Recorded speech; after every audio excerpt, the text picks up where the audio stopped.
Haujawahi kujichua wewe mwenyewe kwa mikono yako, lakini uliwahi kufanyiwa hichi kitendo aidha na mpenzi wako au na mwanamke ambaye uliye naye. Ana kawaida ya kukuandaa, lakini kwenye uandaaji wake anaanza kukufanyia masturbation, unajikuta kwamba ndio unasimamisha maumbile yako na ndio unaanza naye kushiriki tendo la ndoa. Na hali hii imekuwa kama ndio tabia ya kila siku, unajua kwamba ni mapenzi na namna gani ambavyo ya kuandaana, bila kujua kwamba hii ni changamoto, inaweza kukuharibu kisaikolojia, ukawa hauwezi kushiriki tendo la ndoa mpaka uanze kuandaliwa namna hiyo.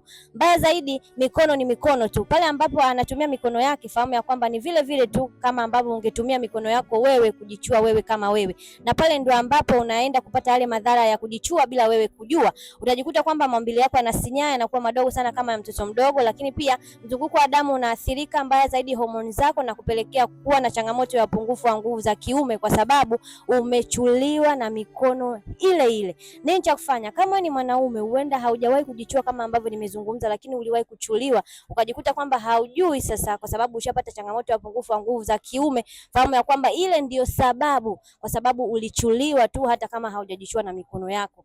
Kujichua ni kujichua tu, kwa sababu ni mikono ile ile ambayo imetumika na tayari umeshapata madhara. Cha muhimu ni kutafuta suluhisho ili uweze kupona na kurudi kwenye hali yako ya kawaida na kuondoa changamoto zote kwenye mfumo wako wa uzazi. Wasiliana na mimi kwa sababu ninalo suluhisho.